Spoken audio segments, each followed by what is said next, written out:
बिस्मिल्लाहिर्रहमानिर्रहीम। अस्सलाम वालेकुम नाजरीन, मैं हूं साकिब बशीर। आज हम बात करेंगे पीटीआई के 35 जो इस्तीफ़े स्पीकर कौमी असम्बली ने मंजूर किए हैं, उसके बाद अब क्या होने जा रहा है। सियासत में एक बड़ा बोलचाल है।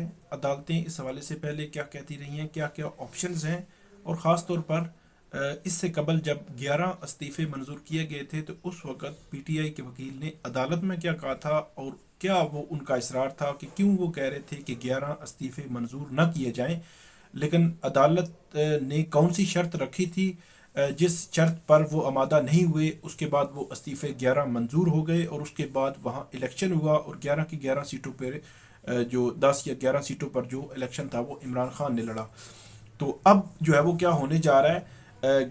आज की जो खबर है कि जो स्पीकर कौमी असम्बली ने 35 जो पीटीआई के मेम्बरान कौमी असम्बली हैं उनके इस्तीफ़े जो है वो मंजूर कर लिए हैं। 33 जो मेम्बरान कौमी असम्बली हैं, दो मखसूस नशस्तों पर जो ख़वातीन थी उनके इस्तीफ़े भी मंजूर किए गए हैं।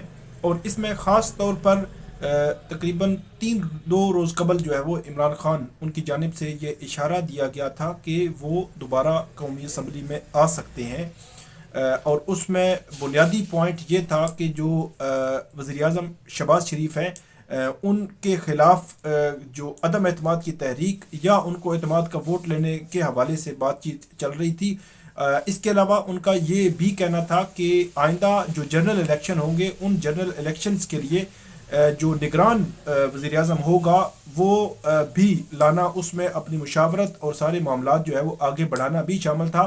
ख़ास तौर पर इमरान खान की जानिब से ये कहा गया था कि ये ना हो कि वो राजा रियाज से मिलकर, राजा रियाज जो है वो पीटीआई के उन मेम्बरान मुनहरिफ मेम्बरान में से हैं जो इस वक्त जो है वो एक फ्रेंडली अपोजिशन का रोल अदा कर रहे हैं मौजूदा हुकूमत का, पीडीएम हुकूमत का। और उसमें राजा रियाज अपोजिशन लीडर हैं। जो निगरान वज़ीर आज़म होता है वो वज़ीर आज़म और अपोजिशन लीडर की जो मुशावरत से तय होता है। तो ये एक फ्रेंडली अपोजिशन है। तो ये ना हो कि कल जब जनरल इलेक्शन हो तो उसमें राजा रियाज की मुशावरत और वो फ्रेंडली जो है वो अपना निगरान वज़ीर आज़म ले आएँ। इसलिए उन्होंने इस खदशे को ख़त्म करने के लिए कहा था कि दोबारा वो सोच रहे हैं इस हवाले से जो कौमी असम्बली में जाने के हवाले से। आज जब सुप्रीम कोर्ट में समाअत थी वहाँ पे भी ये बात हुई और चीफ जस्टिस जो उमर अता बंदयाल है उनकी जानिब से भी इस किस्म का इशारा दिया गया।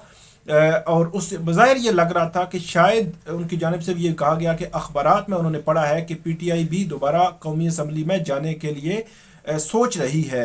तो रिमार्क्स भी दिए, ऑब्जर्वेशन भी आई, और ख़ास तौर पर केस जो चल रहा है वहाँ पर जो नैब तरमीम के हवाले से उससे मुतल्लिक है कि नैब तरमीम जितनी असम्बली थी वो आधी से आधी असम्बली है। तो उस तरह नैब तरमीम जो है वो जो उन नैब तरमीम मंजूर की गई, ये जो लेजिस्लेशन हुई उसका फेट क्या है उसको सुप्रीम कोर्ट देख रही है। तो उसी तनाजुर में ये कौमी असम्बली में पीटीआई की वापसी का हवाला भी दिया गया। तो एक तो इमरान खान की स्टेटमेंट, फिर जो सुप्रीम कोर्ट की आज की जो ऑब्जर्वेशन है, उसके बाद आज शाम को ही बड़ी डेवलपमेंट हुई है और स्पीकर कौमी असम्बली राजा परवेज़ अशरफ ने जो 35 अरकान कौमी असम्बली हैं पीटीआई के, उनके इस्तीफ़े जो है वो मंजूर कर लिए हैं। और इस्तीफ़े मंजूर करके जो इलेक्शन कमीशन को भेजे गए हैं और इलेक्शन कमीशन की जानिब से 35 अरकान कौमी असम्बली के को डी नोटिफाई के बाकायदा तौर पर उसका नोटिफिकेशन भी जारी कर दिया गया है और इलेक्शन कमीशन की जानिब से मीडिया को भी दे दिया गया है। और इनमें पीटीआई के सरकर्दा जो लोग हैं वो तमाम तकरीबन शामिल हैं। इसमें मैं आपको बताऊं तो इसमें असद कैसर भी हैं, शफकत महमूद भी हैं, परवेज़ खटक भी हैं, शाह महमूद कुरैशी भी हैं, फवाद चौधरी भी हैं, इसके अलावा कासम सूरी हैं, नजीब हारून हैं, आफ्ताब जहांगीर हैं, जो मेन जो लोग हैं इनमें। इसके अलावा जो कमल शोज़म है और आलिया हमजा मलक, ये मखसूस नशस्तों पर मलक आमिर डोगर चीफ वेब जो हैं वो भी इसमें शामिल हैं, हमाद अज़हर हैं, इसके अलावा मुराद सईद हैं, उमर अयूब हैं, शहरयार अफरीदी हैं, अली अमीन गंडापुर हैं, नूरुल हक कादरी हैं, अली नवाज़ हैं, राजा खुरम शहजाद, गुलाम सरवर खान, शेख राशिद शफीक और शेख रशीद और मंसूर हयात खान, ये तमाम सरकर्दा लोग जो है वो पीटीआई के इन शामिल हैं जिनके इस्तीफ़े जो है वो मंजूर किए गए हैं। और ये बहुत बड़ी डेवलपमेंट है। अगर अंदाज़ा लगाएं तो जिस तरह जो सूबाई असम्बली है पंजाब की, सूबाई असम्बली में इस वक्त जो वज़ीर आला के इंतखाब के हवाले से या निगरान वज़ीर आला के नाम के हवाले से जो इस वक्त जो गवर्नर है, गवर्नर पंजाब, उनको उन्होंने नाम मांगे हैं। जो वज़ीर आला पंजाब है जो परवेज़ इलाही और जो अपोजिशन लीडर हैं हमजा शहबाज, उनसे 3-3 नाम मांगे गए हैं और नाम जो है दिए हैं। 1-2 रोज़ में शायद इस हवाले से डेवलपमेंट आ सकती है और उसके बाद 90 रोज़ में ये इलेक्शन होने हैं सूबाई असम्बली के, पंजाब असम्बली के। और आज के भी असम्बली जो है वो भी तहलील होने जा रही है, वो भी तहलील हो जाएगी। तो इट मीन आप ये समझ सकते हैं कि अभी जनवरी चल रहा है, तो अप्रैल के मिड में या अप्रैल के आखिर में तक जो है वो इलेक्शन होंगे, सूबाई असम्बलीज के इलेक्शन होंगे, केपी और पंजाब के। अगर यही सिनेरियो रहता है, यही सिचुएशन रहती है, कोई कंसेंसस नहीं होता, कोई थर्ड पार्टी जो दरमियान में नहीं आती, तो जो इलेक्शंस हैं वो अप्रैल में होने हैं। वो ऑलमोस्ट बज़ाहिर लग रहा है कि वो रमज़ान के महीने के आगे पीछे ही होंगे। इसके अलावा दूसरी बड़ी जो पॉलिटिकल एक्टिविटी होगी वो 35, अगर ये 35 जो इस्तीफे मंजूर हुए हैं, इस हवाले से भी कहीं से भी कोई रिलीफ नहीं मिलता, कोई अदालत कोई स्टे नहीं देती। तो ये इलेक्शन भी आप ये कह सकते हैं कि अप्रैल में या अप्रैल के आगे पीछे हो सकते हैं। तो इसका मतलब आप ये ले सकते हैं कि जनरल इलेक्शन अगर अक्टूबर में होंगे तो अक्टूबर में जनरल इलेक्शन मतलब बिल्कुल अपने टाइम पे भी हों, तो उससे 5 माह कबल एक बड़ी पॉलिटिकल एक्टिविटी जो है वो शुरू हो जाएगी। और उस पॉलिटिकल एक्टिविटी का जो आगाज़ है वो अब से शुरू होगा। इट मीन आप ये कह सकते हैं कि अब आइंदा जो है वो एक इलेक्शन का माहौल जो है वो बनने जा रहा है। और उसमें अगरचे 2 सूबाई असम्बलीज के इलेक्शन हैं, 35 कौमी असम्बलीज के इलेक्शन है, 33, तो उनमें भी इलेक्शन होंगे। तो डेफिनेटली उस हवाले से कंपेन भी लॉन्च होगी और पॉलिटिकल पार्टीज कंपेन भी करेंगे। और इमरान खान हो सकता है कि इन 33 सीटों पे खुद ही इलेक्शन लड़ें, क्योंकि 11 सीटों पे 9-10 सीटों पे उन्होंने खुद पहले इलेक्शन लड़ा था। अब देखेंगे कि उसमें होगा क्या, लेकिन अभी तक कुछ कहना कबल अज वक्त है। लेकिन जो मैंने आपको शुरू में बताया कि अदालतों में क्या हुआ था कि 11 सीटें जो उनकी इस्तीफे मंजूर हुए थे, तो उसके बाद पीटीआई जो है वो बाकायदा तौर पर एक तो ये कही थी कि ये इस्तीफे 11 मंजूर ना किया जाएं, बल्कि उनके तमाम इस्तीफे एक ही वक्त में मंजूर किया जाएं, क्योंकि एक ही वक्त में तमाम इस्तीफे उन्होंने दिए हैं। और दूसरा उनका ये था कि जब तक कि हुकूमत जो है इस पर एग्री ना हो जाए कि वो तमाम इस्तीफे एकदम जो है वो मंजूर करेंगे, तब तक जो है वो उनको 11 इस्तीफे मंजूर करने से रोका जाए।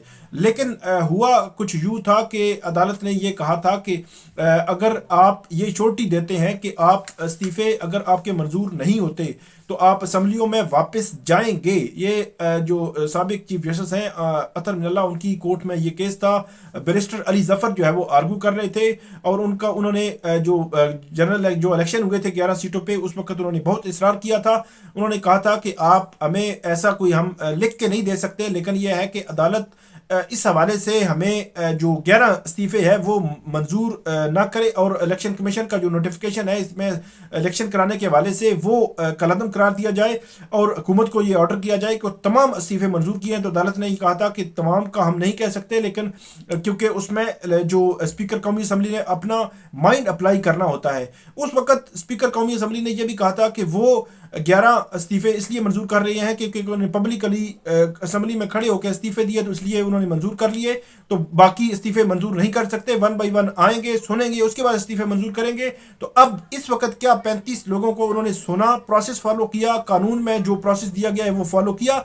ये बहुत बड़ा सवाल है कि उस वक्त मंजूर नहीं किए, अब मंजूर किए। इसके पीछे एक पॉलिटिकली जरी सी बात है, जो पीडीएम हुकूमत है उनकी जानिब से एक पॉलिटिकली मूव नज़र आ रही है और उसमें बज़ाहिर यही लगता है कि निगरान जो वज़ीर आज़म है उसका जो इंतखाब है आइंदा आने वाले चंद महीनों में जो होना था, उसमें पीटीआई को रोकना भी शामिल है। लेकिन क्या अदालतें इसमें रिलीफ देंगी? सिर्फ सिंपल सी बात है कि अगर ये तमाम इसमें जितने मेंबरान हैं वो ये जाकर कहें कि हमने इस्तीफे नहीं दिए, हमारी मर्जी शामिल नहीं थी, जो पीटीआई ने जमा करवाए वो हमारी मर्जी शामिल नहीं थी, तो फिर ही स्टे मिल सकता है। क्योंकि अब्दुल शकूर शाद और मियां मोहम्मद सुमरो ये 2 लोग थे गुज़श्ता जो 11 इस्तीफे मंजूर हुए थे उनमें, जिनके इस्तीफे मंजूर कर लिए गए थे, लेकिन अदालत ने स्टे दे दिया क्योंकि इन्होंने कहा था कि हमारी मर्जी से पीटीआई ने इस्तीफे नहीं दिए और हम स्पीकर के सामने पेश भी नहीं हुए। तो ऐसी सिचुएशन में फिर उन लोगों को स्टे मिल जाएगा जो ये बात अदालतों के सामने कहेंगे। लेकिन इसके अलावा स्टे नहीं मिलेगा। अब देखते हैं कि क्या पॉलिटिकल एक्टिविटी जो है अप्रैल में, एक बड़ी पॉलिटिकल एक्टिविटी जो है वो शुरू होने जा रही है।